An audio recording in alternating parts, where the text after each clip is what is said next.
গল্পতরু চ্যানেলে আপনাদের সাথে আছি আমি রাজ। পড়ছিলাম হুমায়ুন আহমেদের উপন্যাস আমরা কেউ বাসায় নেই। পড়ছি এর তৃতীয় পর্ব। রগড় ধর্মের প্রতিষ্ঠাতা টগর সাহেব আষাঢ়ী অমাবস্যায় গৃহত্যাগ করিয়াছেন। ঢাকার নিকটবর্তী গাজীপুর শালবনে তিনি কিছুদিন তপস্যায় থাকিবেন এমন আভাস পাওয়া গিয়াছে। ঘনিষ্ঠ সূত্রে জানা গিয়াছে তাহার কিছু ভাবশিষ্য তাহার অনুগমন করিয়াছে। ইহাদের মধ্যে ব্যাঙা ভাইয়ের নাম উল্লেখযোগ্য। টগর ভাইয়ার গৃহত্যাগ খবরের কাগজের বিষয় হলে এরকম একটা খবর হতে পারত, তা হল না। ভাইয়া ঝড় ও শিলাবৃষ্টি মাথায় নিয়ে রাত ৯টায় বাড়ি ছাড়ল। বাবা তখন উঠানে বসে শিলাবৃষ্টি দেখছেন। মরি নামের মেয়েটা ছাতা মাথায় দিয়ে শিল কুড়াচ্ছে। তার উৎসাহ দেখার মতো। মানুষের স্বভাব হচ্ছে সে অন্যের অতি উৎসাহী কর্মকাণ্ডে একসময় অজান্তেই নিজেকে যুক্ত করে ফেলে। বাবা তাই করেছেন।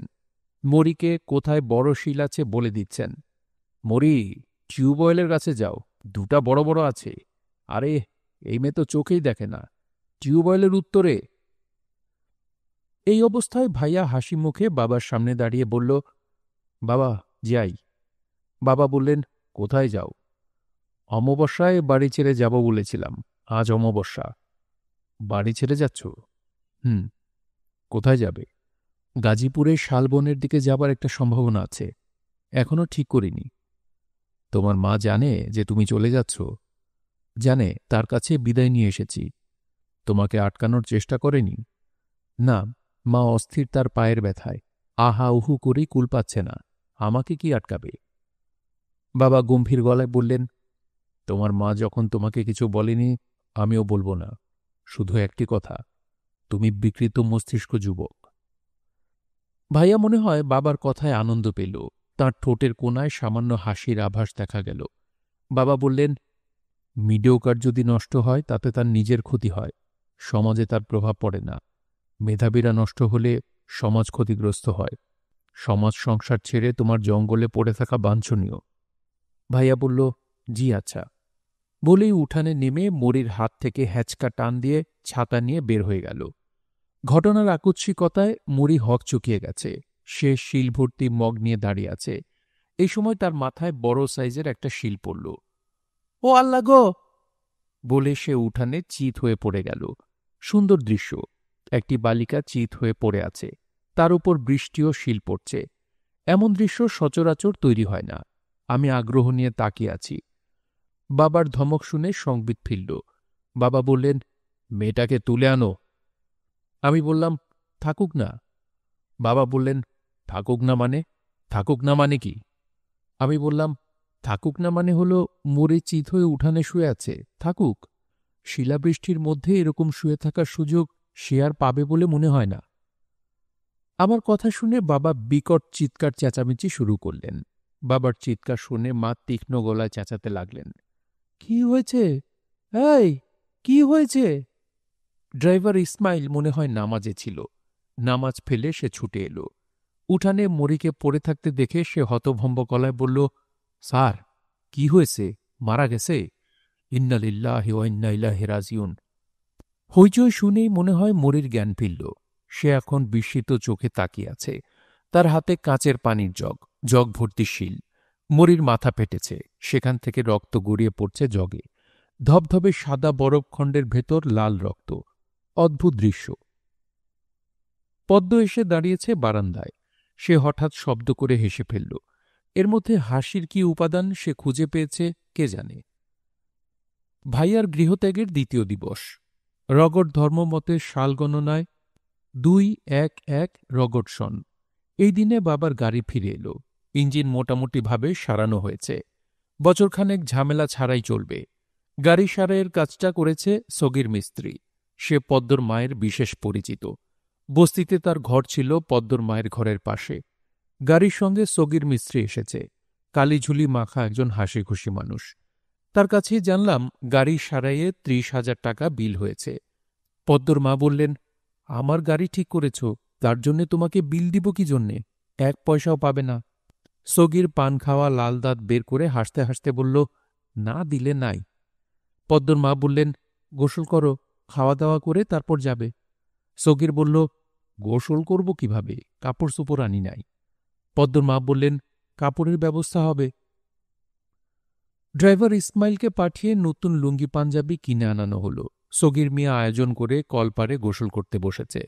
তার মাথায় সাবান ঘষে দিচ্ছে পদ্ম। পদ্মর পাশেই তার মা বসা। সগির নিশ্চয়ই মজার কোনো কথা বলছে। মা মেয়ে হাসতে হাসতে একজন আরেকজনের গায়ে গড়িয়ে পড়ছে। পদ্ম সগির মিস্ত্রিকে ডাকছে দুষ্টু বাবা। যতবারই পদ্ম দুষ্টু বাবা ডাকছে ততবারই সগির বিকট ভেঙচি দিচ্ছে। ঘনিষ্ঠ পারিবারিক চিত্র। বাবা এই দৃশ্য দেখে আমাকে ডেকে পাঠালেন। গম্ভীর গলায় বললেন, দাড়িওয়ালা ওই লোককে? তার নাম সগির। সে মোটর মেকানিক। তোমার গাড়ি ঠিক করে এনেছে। পদ্মর মায়ের চেনা লোক। বিল কত করেছে? কোনো টাকা পয়সা দিতে হবে না বলে মনে হচ্ছে। এখানে গোসল করছে কেন? গোসল করে খাওয়া দাওয়া করে গেস্টরুমে ঘুমাবে। আমার ধারণা পদ্মর মা নতুন গেস্টরুম এই লোকের জন্য নিয়েছে। এতে তোমার যে সুবিধা হবে তা হলো গাড়ি নষ্ট হলে চিন্তা করতে হবে না। গাড়ি সারাইয়ের মিস্ত্রি ঘরেই আছে। বাবা বললেন, তুমি এই ধরনের কথাবার্তা তোমার ভাইয়ের কাছে শিখেছ। নিজের মতো হও। অন্যের ছায়া হবার কিছু নাই। আমি বিনীত গলায় বললাম, বাবা এখন তাহলে যাই, একটা জরুরি কাজ করছি। কি জরুরি কাজ করছ? মিস্ত্রি সগিরের গোসল দেখছি। বাবার হতাশ চোখের সামনে থেকে বের হয়ে এলাম। মিস্ত্রি সগির খাওয়া দাওয়া শেষ করে মাতা কন্যাকে নিয়ে বের হল। গাড়ি টেস্টিং হবে। ঘণ্টা ২ তারা গাড়ি নিয়ে ঘুরবে। নিউ মার্কেটে নাকি কিছু কেনাকাটাও আছে। মা মেয়ে দুজনই আনন্দে কলকল করছে। গাড়ি নিয়ে বের হওয়ার আধ ঘণ্টার মধ্যে পদ্ম এবং তার মা রিকশা করে ফিরে এলো। গাড়ি আবার বসে গেছে। সগির গাড়ি গ্যারেজে নিয়ে গেছে। আমি ভাইয়ার ঘরে শুয়ে আছি। আমার বুকের ওপর ভাইয়ার একটা বই, সিমভেল লেখা দ্য উইন্ড অফ চেঞ্জ। বইটা ভাইয়ার মতো উল্টো করে ধরেছি। পড়তে গিয়ে মাথায় জট পাকিয়ে যাচ্ছে। She নডেড and burst into tears. অনেকক্ষণ এই বাক্যটার দিকে তাকিয়ে দুটি শব্দের খোঁজ পেলাম। ডিএনএ মানে অ্যান্ড এবং ইএইচএস এর মানে শি। বই উল্টা করে ধরে রেখেছেন কেন? আমি বই নামিয়ে তাকালাম। পদ্ম ঘরে ঢুকেছে। তার হাতে চায়ের কাপ। সে কাপে চুমুক দিচ্ছে। পদ্ম বলল, চা খাবেন? আমি বললাম, খেতে পারি। পদ্ম চায়ের কাপ এগিয়ে দিয়ে বলল, ৩টা চুমুক দিতে পারেন, এর বেশি না। আমি উঠে বসতে বসতে বললাম, তোমার চুমুক দেয়া চা আমি খাবো কেন? পদ্ম চেয়ারে বসতে বসতে বলল, খেতে না চাইলে নাই, চাটা ভালো হয়েছে, ১ চামচ খেয়ে দেখতে পারেন। না। পদ্ম বলল, ধমক দিয়ে না বলার দরকার ছিল না, মিষ্টি করে বললেও হতো। যাই হোক, আমি কি কিছুক্ষণ গল্প করতে পারি? হ্যাঁ পারো। হঠাৎ আপনার সঙ্গে গল্প করতে চাচ্ছি কেন জানেন? না। পদ্ম হাসতে হাসতে বলল, আমিও জানি না। আমি তার দিকে তাকিয়ে আছি। মেয়েটাকে আজ অন্য দিনের চেয়েও সুন্দর লাগছে। সাজগোজ কি করেছে? চোখে মনে হয় কাজল দিয়েছে। মেয়েরা সামান্য সেজেও অসামান্য হতে পারে। পদ্ম বলল, আমি আপনাকে একটা ধাঁধা জিজ্ঞেস করব, উত্তর দিতে পারবেন? আমি বললাম, ধাঁধা খেলার মধ্যে আমি নাই। উত্তর দিতে পারলে পুরস্কার আছে। কি পুরস্কার? পদ্ম চাপা হেসে বলল, টাকা পয়সা লাগে এমন কোনো পুরস্কার না। এছাড়া আমার কাছে যা চাইবেন তাই। ভয়ঙ্কর খারাপ কিছু চাইতে পারেন। ধাঁধাটা হচ্ছে, এমন একটা পাখির নাম বলুন যে পাখি মানুষের কথা বুঝতে পারে এবং মানুষের সঙ্গে কথা বলতে পারে। পারলাম না। ইস, আপনার কপালে পুরস্কার নেই। পাখির নাম হচ্ছে ব্যাঙামা ব্যাঙামি। রূপকথার বইতে পড়েন নাই? আমি ছাড়াও নিশ্চয়ই অনেকে এই ধাঁধা জিজ্ঞেস করেছ। কেউ কি পেরেছে? একজন পেরেছিল। সে কি পুরস্কার পেয়েছে? সেটা আপনাকে বলবো না। পদ্ম চায়ের কাপ নিয়ে বের হয়ে গেল। আমি বই উল্টো করে ধরে আবার পড়ার চেষ্টা করছি। এর নাম সাধনা। সাফল্য না আসা পর্যন্ত সাধনা চালিয়ে যেতে হবে। You had not told me. এই তো এখন পারছি। ইএম হল মি, ডিএলওটি হল টোল্ড। ভাইজান, চা নেন। রহিমার মা চা হাতে দাঁড়িয়ে আছে। আমি বললাম, চা তো চাইনি রহিমার মা। পদ্মাপা বলেছে আপনি চা চাইছেন। আমি উঠে বসে চায়ের কাপ হাতে নিলাম। রহিমার মা ক্লান্ত গলায় বলল, বড় ভাইজানের কোনো খবর জানেন? আমি বললাম, না। রহিমার মা বলল, ওনার তো মোবাইলও নাই যে একটা মোবাইল ছাড়ব। মনটা এমন অস্থির হয়েছে, ওনাকে নিয়ে একটা বাজে খোয়াব দেখেছি। কি দেখেছি শুনবেন? বলো শুনি। স্বপ্নে দেখলাম উনি শাদী করেছেন। এটা খারাপ স্বপ্ন হবে কেন? এটা তো ভালো স্বপ্ন। খারাপটা এখনো বলি নাই, বললে বুঝতেন কত খারাপ। স্বপ্নে দেখলাম শাদীর কারণে দুনিয়ার মেহমান আসছে। কন্যা যেখানে সাজাইতাছে সেইখানে সুন্দর সুন্দর মেয়ে ছেলে, শৈল ভর্তি গয়না, চকমকা শাড়ি। আমিও তাহার সাথে আছি, আমোদ ফুর্তি করতাছি। আমার একটাই ঘটনা, শৈলে কাপড় নাই। কাপড় দূরের কথা, একটা সুতাও নাই। কেমন লজ্জার কথা চিন্তা করেন। এখন আমি কি করি বলেন ভাইজান? আমি ভাইয়ার মতো হাই তুলতে তুলতে বললাম, তোমাকে খুব সাবধানে থাকতে হবে। ন্যাংটো হয়ে ঘর থেকে বের হবে না। এইটা কেমন কথা বললেন? ন্যাংটা হয়ে ঘর থেকে কি জন্যে বের হব? আজ পর্যন্ত শুনছেন ন্যাংটা হয়ে কেউ ঘর থেকে বাইর হইছে? শুনেছি, জৈন ধর্মের সাধুরা বাড়িতে সব কাপড় খুলে রেখে বের হন। পাগলরাও তাই করে। আপনার কি মনে হয় আমি পাগল হয়ে গেছি? এখনো হও নাই, তবে হবে। রহিমার মা হতাশ চোখে তাকিয়ে আছে। তার চোখের দৃষ্টি বলে দিচ্ছে পাগল হওয়ার আশঙ্কা সে নিজেও বিশ্বাস করছে। বড় ধরনের ক্রাইসিসের মুখোমুখি হলে মানুষ দুঃস্বপ্ন দেখে। সমুদ্র পাড়ের জেলে স্ত্রীরা প্রতিরাতেই স্বপ্ন দেখে সমুদ্রে ঝড় উঠেছে, ঝড়ে নৌকাডুবি হয়ে তাদের স্বামীরা মারা গেছে। আমাদের পরিবারের প্রধান বাবা ভয়ঙ্কর ক্রাইসিসের ভেতর দিয়ে যাচ্ছেন। তিনি কি দুঃস্বপ্ন দেখছেন তা জানা যাচ্ছে না। বাবার ক্রাইসিসগুলো কি দেখা যাক। ১. দ্বিতীয় গেস্টরুম দখল হয়ে গেছে। পদ্মর মা সূচ হয়ে ঢুকে এখন ফাল হয়ে আছেন। কিছুদিনের মধ্যে ট্রাক্টর হবেন এমন নমুনা দেখা দিয়েছে। ২. বাড়িতে দুটি দল তৈরি হয়েছে, বাবার দল অর্থাৎ সরকারি দল, পদ্মর মার দল অর্থাৎ বিরোধী দল। বিরোধী দল দ্রুত শক্তি সঞ্চয় করছে। ড্রাইভার ইসমাইল সরকারি দল ত্যাগ করে বিরোধী দলে যোগ দিয়েছে। এখন সে দুই বেলায় পদ্মর মায়ের রান্না খাচ্ছে, তার বাজার করে দিচ্ছে। ৩. মায়ের পা জোড়া লাগছে না।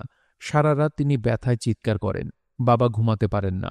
ভোরবেলায় পায়ের ব্যথা খানিকটা কমে, তখন মা ঘুমাতে যান। ৪. যক্ষা রোগগ্রস্ত খড়ম পায়ের যে ভূত গেস্টরুমে থাকত, সে ঘরছাড়া হয়ে বাবার ঘরে আশ্রয় নিয়েছে। নানা ধরনের ভৌতিক কর্মকাণ্ড করে যাচ্ছে। বাবা তার আতঙ্কে অস্থির হয়ে আছেন। বাবার পরিচিত এক পীর সাহেব তাবিজ দিয়েছেন, পঞ্চধাতুর তাবিজ। বাবা ডান হাতে বেঁধে রেখেছেন। তাবিজে লাভ হচ্ছে না। বৃদ্ধ ভূত যন্ত্রণা করেই যাচ্ছে। ভূতের যন্ত্রণার নমুনা। মায়ের পায়ের ব্যথার কারণে বাবা অঘুম রাত কাটাচ্ছেন। হঠাৎ একটু চোখ ধরে এলো, ঘুম এসে যাচ্ছে ভাব, কিংবা ঘুম এসে গেছে। তখনই বাবার কানের কাছে বিকট ভৌতিক কাশি। বাবা ধরফর করে জেগে উঠে দেখেন কোথাও কেউ নেই। এই ঘটনা একবার ঘটেছে তা না, প্রতি রাতেই কয়েকবার করে ঘটছে। একদিন ইউনিভার্সিটিতে যাবেন, জুতা জোড়া সামনে নিয়ে বসেছেন। বাঁ পায়ের জুতা পরেছেন। তিনি লেফট হ্যান্ডার, তাঁর সবকিছু বাঁ দিয়ে শুরু হয়। ডান পায়েরটা পড়তে যাবেন, তাকিয়ে দেখেন জুতা নেই। সেই জুতা পাওয়া গেল বাথরুমের কোমোডে, নোংরা পানিতে মাখামাখি। বৃদ্ধ ভূতের কাণ্ড, বলাই বাহুল্য। ভাইয়া বাসায় থাকলে এই ঘটনার লৌকিক ব্যাখ্যা দাঁড় করিয়ে ফেলত। ভাইয়া বলতো, নানান ঝামেলায় বাবা আছেন ঘোরের মধ্যে। তিনি নিজেই নিজের জুতো কমোডে ফেলে দিয়েছেন। আর কানের কাছে কাশির ব্যাখ্যা হল বাবা নিজের কাশি শুনে জেগে উঠেছেন। তার ক্রনিক খুক কাশি, ঘুমের মধ্যে এই খুক কাশি প্রবল শোনাচ্ছে বলে তিনি ধর্মর করে জেগে উঠেছেন। বাবার ছোটখাটো ঝামেলার কথা এতক্ষণ বলা হলো, এখন বলা হবে প্রধান ঝামেলা। তিনি উকিলের নোটিশ পেয়েছেন। নোটিশের লেখা, সালমা বেগমের জমির ওপর অবৈধভাবে ঘরবাড়ি তুলে আপনি বাস করছেন। নোটিশ পাওয়া মাত্র আপনি সপরিবারে বাড়ি ছেড়ে চলে যাবেন, অন্যথায় আমরা আইনের আশ্রয় নিতে বাধ্য হব। নোটিশ পাওয়ার ১ ঘণ্টার মধ্যে বাবার বয়স ৫ বছর বেড়ে গেল। তিনি বেতের ইজি চেয়ারে দুপুর থেকে সন্ধ্যা পর্যন্ত শুয়ে রইলেন। সন্ধ্যায় ড্রাইভার ইসমাইলের মাগরেবের আজান শুনে তিনি চেয়ার থেকে উঠলেন, অজু করে নামাজ পড়তে গেলেন। বাবাকে আমি এই প্রথম নামাজ পড়তে দেখলাম। নোটিশের বিষয় আমি জানলাম রাত ৮টায়। বাবা নিজেই নোটিশ হাতে আমার ঘরে ঢুকলেন। আমাকে বললেন, এখন আমাদের করণীয় কি? আমি এক্সট্রিম কিছু করার চিন্তা করছি, কাঁটা তুলতে হয় কাঁটা দিয়ে। আমি বললাম, তুমি কি করতে চাচ্ছ, খুন খারাপি? বাবা চুপ করে রইলেন। আমি বললাম, খুন খারাপির লাইনে চিন্তা করলে ব্যাঙা ভাইকে খবর দিতে হবে। উনি নিমেষে কার্য সমাধা করবেন, কেউ কিছুই জানবে না। ব্যাঙা ভাইটা কে? ভাইয়ার অতি পরিচিত একজন। ভাইয়াকে সে ওস্তাদ ডাকে। এরকম একটা ক্যারেক্টারের সঙ্গে তোমার ভাইয়ার পরিচয় কিভাবে হলো? তা জানি না, তবে পরিচয় থাকায় আমাদের কত সুবিধা হয়েছে এটা দেখো। তোমাকে নিজের হাতে খুন করতে হচ্ছে না। বাবা বললেন, ডোন্ট টক ননসেন্স। তুমি এই নোটিশ নিয়ে মহিলার কাছে যাও। এরকম একটা নোটিশ পাঠানোর অর্থ কি জেনে আসো। আমি বললাম, আমি যাব না বাবা। আমি গেলে ওই মহিলা আমার গায়ে অ্যাসিডের বোতল ছুঁড়ে মারবে। তুমি যাও, তুমি মুরব্বী মানুষ, তোমার গায়ে অ্যাসিড হয়তো মারবে না। বাবা বেশ কিছু সময় অপলক আমার দিকে তাকিয়ে থেকে নোটিশ হাতে ঘর থেকে বের হয়ে গেলেন। রাত 11টা বাজার কিছু আগে বাবার ঘরে আমার ডাক পড়ল। ঘরে ঢুকে দেখি বাবার সামনে পদ্মর মা বসে আছেন। বাবার হাতে উকিলের নোটিশ। আমি বাবার পাশে মোড়ায় বসলাম। বাবা অসহায়ের মতো কিছুক্ষণ আমার দিকে তাকিয়ে থাকলেন। আমাকে দেখে খুব ভরসা পেয়েছেন এরকম মনে হল না। পদ্মর মা বললেন, ভাই, কি বলবেন বলুন। পদ্মর জ্বর এসেছে, গা স্পঞ্জ করতে হবে। বাবা কয়েকবার গলা খাকারি দিলেন, তাতেও গলা তেমন পরিষ্কার হল না। তিনি ফ্যাঁসফেঁসে গলায় বললেন, আজ একটা উকিল নোটিশ পেয়েছি, আমাকে ঘরবাড়ি ছেড়ে চলে যেতে বলা হয়েছে। পদ্মর মা বললেন, আপনার হাতে তো সময় আছে, 30 দিনের সময়। এখনই ঘরবাড়ি ছাড়তে হবে তা তো না। জিনিসপত্র যদি নিয়ে যেতে চান আমি নিষেধ করব না। ভাবি, এইসব আপনি কি বলছেন? পদ্মর মা খুবই স্বাভাবিক ভঙ্গিতে বললেন, আপনাকে বিকল্প একটা প্রস্তাব দিই। প্রতি মাসে 20,000 করে টাকা আমাকে বাড়ি ভাড়া দিবেন। আমি নিজের বাড়িতে থেকে আপনাকে বাড়ি ভাড়া দিব? এটা আপনার নিজের বাড়ি না। আপনি আমার জমির উপর অবৈধভাবে বাড়ি তুলেছেন। আমার কাছে কাগজপত্র আছে। আমার যা বলার আমি বলেছি। আপনার যদি তারপরেও কিছু বলার থাকে কোর্টে বলবেন। পদ্মর মা উঠে চলে গেলেন। হতভম্ব বাবার দিকে তাকিয়ে আমি বললাম, বাবা, তোমার জন্য একটা গুড নিউজ আছে। বাবা চাপা গলায় বললেন, গুড নিউজটা কি? তোমার গাড়ি মনে হয় আবার ঠিক হয়েছে। সগির মিস্ত্রি গাড়ি নিয়ে এসেছে। এক কাজ করো, মাকে নিয়ে গাড়িতে করে ঘুরে আসো, তোমার ভালো লাগবে। বাবা মূর্তির মতো বসে রইলেন, কোনো জবাব দিলেন না।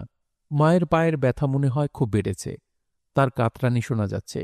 পায়ের হাড় জোড়া না লাগলে এরকম ব্যথা হয় তা জানতাম না। অন্য কোনো সমস্যা না তো? বাবা ক্লান্ত গলায় বললেন, রহিমার মা বলছে ড্রাইভার ইসমাইলের সঙ্গে জিন থাকে।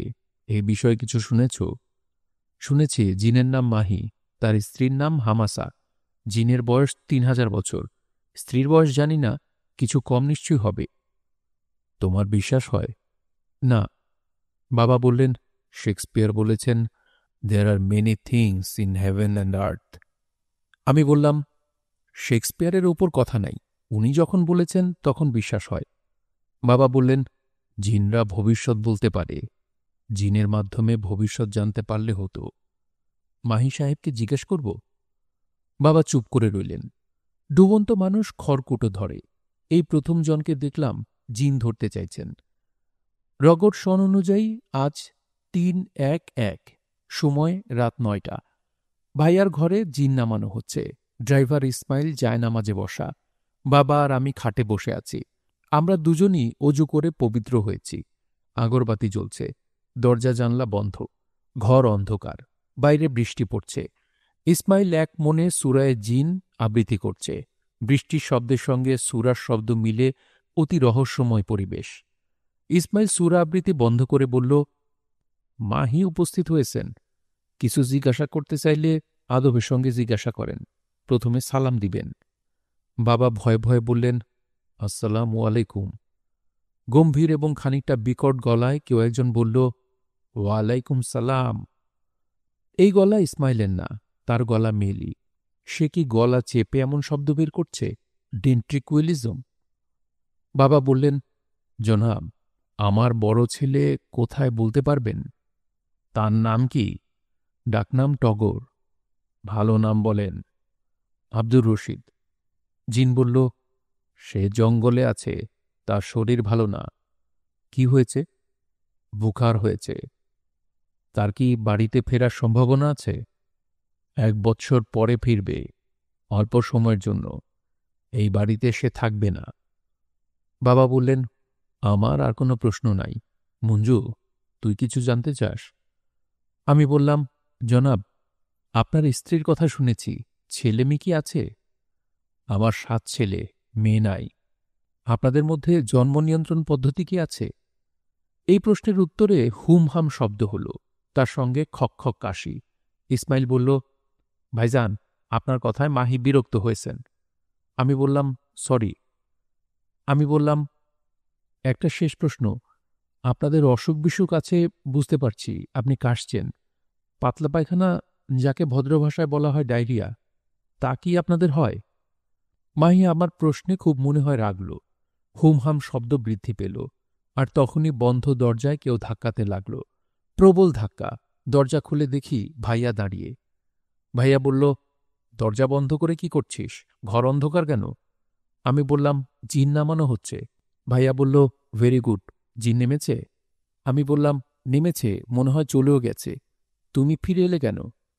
ভাইয়া বলল, যেদিন ঘর ছেড়েছি সেদিন অমাবস্যা ছিল না, তার আগের দিন ছিল। কাজেই চলে এসেছি। এবার পঞ্জিকা দেখে আবহাওয়া অফিসে খোঁজ নিয়ে বের হব। আরে, তোর ঘরে বাবাও বসে আছে দেখি।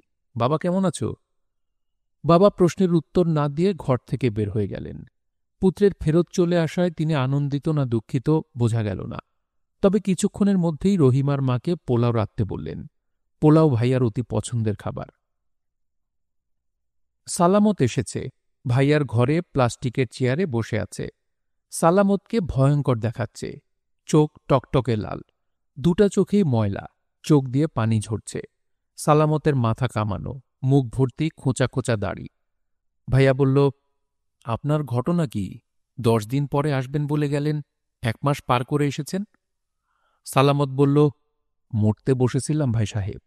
প্রথমে হলো টাইফয়েড, তারপর জন্ডিস, এখন চোখ ওঠা রোগ হয়েছে। সানগ্লাস খরিদ করেছিলাম, সানগ্লাস পরলে চোখে দেখি না বলে রেখে দিয়েছি। পদ্ম কি নিতে এসেছেন? জি। আপনার চোখের দিকে তাকালে পদ্ম যাবে না, সানগ্লাস পরুন। পদ্মকে ডাকি। সালামত সানগ্লাস পরে বাড়ি কাঁপিয়ে কাশতে লাগল। ভাইয়া বলল, যক্ষাও বাঁধিয়েছেন নাকি? সালামত বলল, জি না, বৃষ্টিতে ভিজে বুকে কফ জমেছে। পদ্মকে ডেকে দেন ভাই সাহেব, অধিক কথা বলা মানে সময় নষ্ট।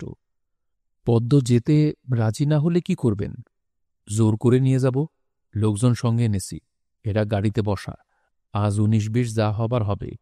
তবে বিকট কাশি শুরু হয় সালামতের। বাকি কথা শোনা গেল না। পদ্ম এসেছে। সে সালামতের দিকে তাকিয়ে বলল, নিতে এসেছ? সালামত বলল, হুম। ট্রাক নিয়ে এসেছ? না, নোয়া মাইক্রোবাস নিয়ে আসছি। আমরা যাব কই? প্রথমে আমার নানার বাড়িতে যাব, সুষং দুর্গাপুর।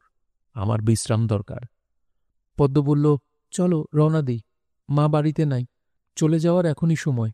মা থাকলে নানা ঝামেলা করবে, যেতে দেবে না। সালামত বলল, ব্যাগ সুটকেস নেবে না?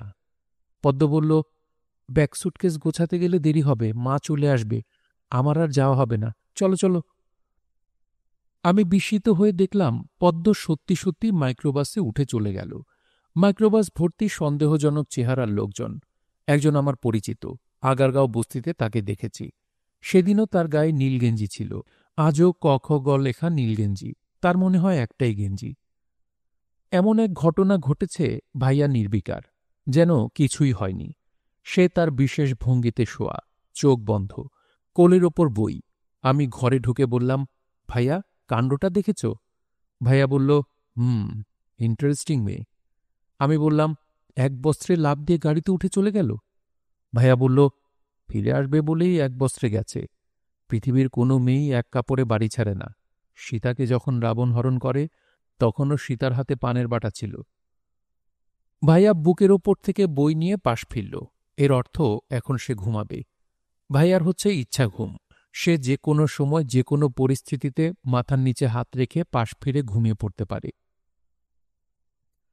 সালামত এসে ভাইয়ার ঘুম ভাঙাল। সালামত ভীষণ উত্তেজিত। তার সঙ্গে নীলগেঞ্জিও এসেছে। নীলগেঞ্জি চোখ মুখ শক্ত করে রেখেছে। ভাইয়া হাই তুলতে তুলতে বলল, কি সমস্যা? সালামত বলল, পদ্ম কোথায়? ভাইয়া বলল, এই প্রশ্ন আমি আপনাকে জিজ্ঞেস করব। আপনি তাকে নিয়ে গেছেন, এখন আপনি বলছেন পদ্ম কোথায়? কিছু কিছু জিনিস আমি অপছন্দ করি, তার মধ্যে একটা হলো টালটুবাজি। আপনি টালটুবাজি করছেন। সালামত বলল, আমি কোনো টালটুবাজি করছি না, অস্থির হয়ে আপনার কাছে এসেছি। ঘটনা বললেই বুঝবেন। আমরা শ্যামলী পর্যন্ত গিয়েছি। তখন পদ্ম বলল, আমাকে 50টা টাকা দাও, আমি একটা জিনিস কিনব। আমি বললাম, কি জিনিস বলো, আমি নিয়ে আসি। সে বলল, আমি আনব। গাড়ি থেকে নেমে একটা দোকানে ঢুকল। আর দেখা নাই, পালায় গেছে। ভাইয়া বলল, পালিয়ে গেছে নাকি কোথাও বেচে দিয়েছেন? এইসব কি বলেন? নিজের বউ বেচব কিভাবে? পরের বউ বেচার চেয়ে নিজের বউ বেচা সহজ না? আপনাকে 24 ঘন্টা সময় দিলাম, এর মধ্যে পদ্মকে হাজির করবেন। 24 ঘন্টা পর আমি ব্যবস্থা নিব। নীলগেঞ্জি বলল, কি ব্যবস্থা নিবেন? ভাইয়া নীলগেঞ্জির দিকে কিছুক্ষণ তাকিয়ে নির্বিকার গলায় বলল, তোমাকে খাসি করে দেব। কি বললেন? কি বললাম একবার শুনেছ? তোমাকে খাসি করা হবে, অন্ডকোষ থেকে বিচি ফেলে দেওয়া হবে। একজন পাশ করা ডাক্তার এই কাজটা করবেন, কাজেই ভয়ের কিছু নেই। আগে অ্যানেস্থেশিয়া করা হবে বলে ব্যথাও পাবে না। নীলগেঞ্জির শক্ত চোখমুখ হঠাৎ লুজ হয়ে গেল, থুতনি খানিকটা ঝুলে গেল। সালামতের মুখ হয়ে গেল শক্ত। সালামত বিড়বিড় করে বলল, ভাই সাহেব, আমি আপনার সঙ্গে কোনো ঝামেলা যাব না। আমি ঝামেলা পছন্দ করি না। ভাইয়া বলল, আপনার সঙ্গে আমি ঝামেলায় যাচ্ছি না। আমি শুধু এই নীলগেঞ্জিকে খাসি করব। হে শামসুর লোক, শামসুর নতুন করে ঝামেলা শুরু করেছে। একে খাসি করে দিলে শামসুর খবর হবে। শামসুর খবর হওয়া দরকার। একদিনে অনেক কথা বলে ফেলেছি, এখন বিদায়। পদ্মর খোঁজে বের হয়ে যান, হাতে সময় বেশি নাই।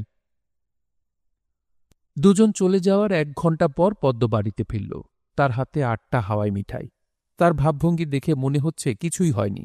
সে আমাকে বলল, হাওয়াই মিঠাই খাবেন? আমি বললাম, না। আপনার ভাই কি খাবে? সেটা আমার ভাই জানে। পদ্ম বলল, এই বাড়ির সবার জন্যে আমি একটা করে হাওয়াই মিঠাই কিনেছি। আপনি খাবেন না, বাকি সবাই কিন্তু খাবে। আমি মিষ্টি করে যখন বলবো তখন কেউ না করবে না। ভালো কথা, সবাইকে হাওয়াই মিঠাই খাইয়ে বেড়াও।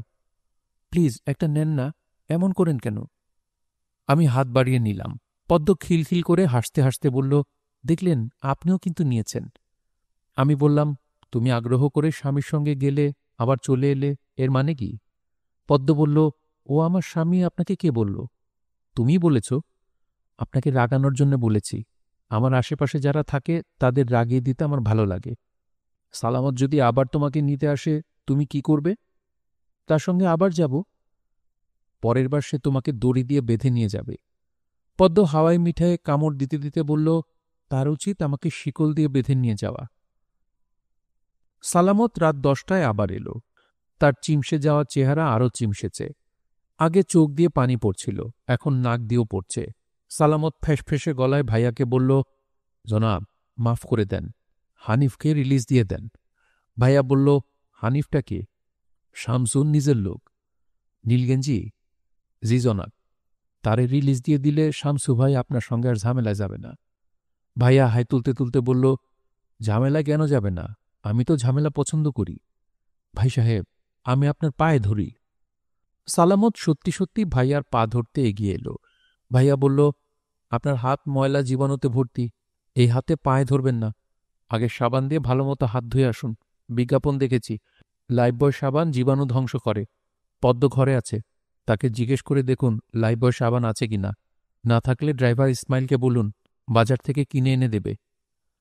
সালামত বলল, আপনি একটা জিনিস বুঝেন ভাই সাহেব, হানিফের কিছু হলে আপনি বিশৃঙ্খলার মধ্যে পড়বেন। ভাইয়া হাসি হাসি মুখে বলল, পৃথিবী বিশৃঙ্খলা চায়। শুধু পৃথিবী না, ইউনিভার্স বিশৃঙ্খলা চায়। এটা একটা বৈজ্ঞানিক সত্য।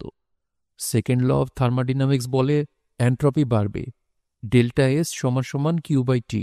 কিছু বুঝেছেন? সালামত বলল, একটা জিনিস বুঝেছি, শামসু ভাইয়ের সঙ্গে আপনি ডাইরেক্ট অ্যাকশনে যেতে চান। ওনাকে সেটাই বলবো। ভাই সাহেব, গেলাম। পদ্মর সঙ্গে দেখা করে যাবেন না? সালামত কোনো উত্তর না দিয়ে বের হয়ে গেল। আমি ভাইয়াকে বললাম, নীলগেঞ্জিকে সত্যি সত্যি খাসি করা হচ্ছে? ভাইয়া বলল, জানি না। অপারেশন হয়ে গেলে রহিমার মায়ের মোবাইলে খবর দিতে বলেছি, এখনও কোনো খবর আসেনি। আমি বললাম, তোমার ব্যাপারটা কি, আমাকে বুঝিয়ে বলো তো। ভাইয়া বলল, রগর ধর্মের প্রতিষ্ঠাতা হিসেবে আমি জানি শৃঙ্খলা একটি অস্বাভাবিক অবস্থা। প্রকৃতি বিশৃঙ্খলা চায় বলেই বিশৃঙ্খলা একটি স্বাভাবিক ব্যবস্থা। কিছু বোঝা গেল? বিশৃঙ্খলা হল এন্ট্রপির বৃদ্ধি, প্রকৃতি তাই চায়। এখন বুঝেছিস? না। ভাইয়া হয়তো আমাকে বোঝানোর চেষ্টা করত। তার আগেই রহিমার মা ঢুকে বলল, ভাইজান, টেলিফোনে বলছে অপারেশন সাকসেস হয়েছে। ভাইয়া বলল, গুড। বিশৃঙ্খলা হচ্ছে, এন্ট্রপি বাড়ছে। রহিমার মা বলল, খালুজান আপনাদের দুজনের ডাকে। ভাইয়া বলল, আবার মিটিং? রহিমার মা বলল, জানি না, খালুজান খুব অস্থির। বাবাকে যথেষ্টই অস্থির দেখাচ্ছে, সালামতের মতোই অস্থির। অস্থিরতার কারণ ডাক্তাররা বলছে মায়ের পেটে ক্যান্সার। ভাইয়া বলল, ডাক্তার কখন বলল? রাত 8টার সময় রিপোর্ট আনতে গিয়েছিলাম, তখন বলল। তোমার মাকে এখনো কিছু বলিনি, বলবো কি না বুঝতে পারছি না। আমার মনে হয় বলা উচিত। টগর, তুমি কি বলো? ভাইয়া বলল, বলা উচিত। তাহলে তুমি তোমার মাকে বুঝিয়ে বলো, যাতে ভয় না পায়। চিকিৎসার আমি ত্রুটি করব না, প্রয়োজনে ঘরবাড়ি জমি সব বেচে দিব। ভাইয়া বলল, কিভাবে বেচবে? সব তো পদ্মরমার নামে, অবশ্যই নকল দলিল। বাবা বললেন, এই ঝামেলা তুমি বাজিয়েছ, তুমি ঠিক করো। It is an order. ভাইয়া বলল, একদিকে ঝামেলা ঠিক করলে অন্যদিকে ডাবল ঝামেলা দেখা যায়, কাজেই ঝামেলা ঠিক করা অনুচিত। বাবা হতাশ গলায় বললেন, আমি তাহলে কি করব? তুমি কি জানো পদ্মর মা আমাকে বাড়ি ছাড়ার নোটিশ দিয়েছে? জানি। ঝামেলা না বাড়িয়ে তোমার উচিত বাড়ি ছেড়ে দেওয়া। আমি কোথায় থাকব? পথে ঘাটে থাকবে, ইংরেজির অধ্যাপক হিসেবে ইংরেজিতে ভিক্ষা করবে, রাতে ঘুমাবার জন্য চলে যাবে কমলাপুর রেল স্টেশনে। ভবঘুরেদের জন্য সেখানে ঘুমোবার ভালো ব্যবস্থা আছে। বাবা তাকিয়ে আছেন। মায়ের ক্যান্সার খবরে তার মধ্যে যে প্রবল হতাশা তৈরি হয়েছিল তা কেটে গেছে। এখন তিনি বিস্মিত। বাবা চাপা গলায় বললেন, আমি ইংরেজিতে ভিক্ষা করব আর রাতে কমলাপুর রেল স্টেশনে ঘুমাব? ভাইয়া বলল, তুমি একা মানুষ, যে কোনো জায়গায় ঘুমাতে পারো। আমি একা? মা তো ক্যান্সারে মারাই যাচ্ছে। মায়ের মৃত্যুর পর তুমি একা হয়ে যাচ্ছ।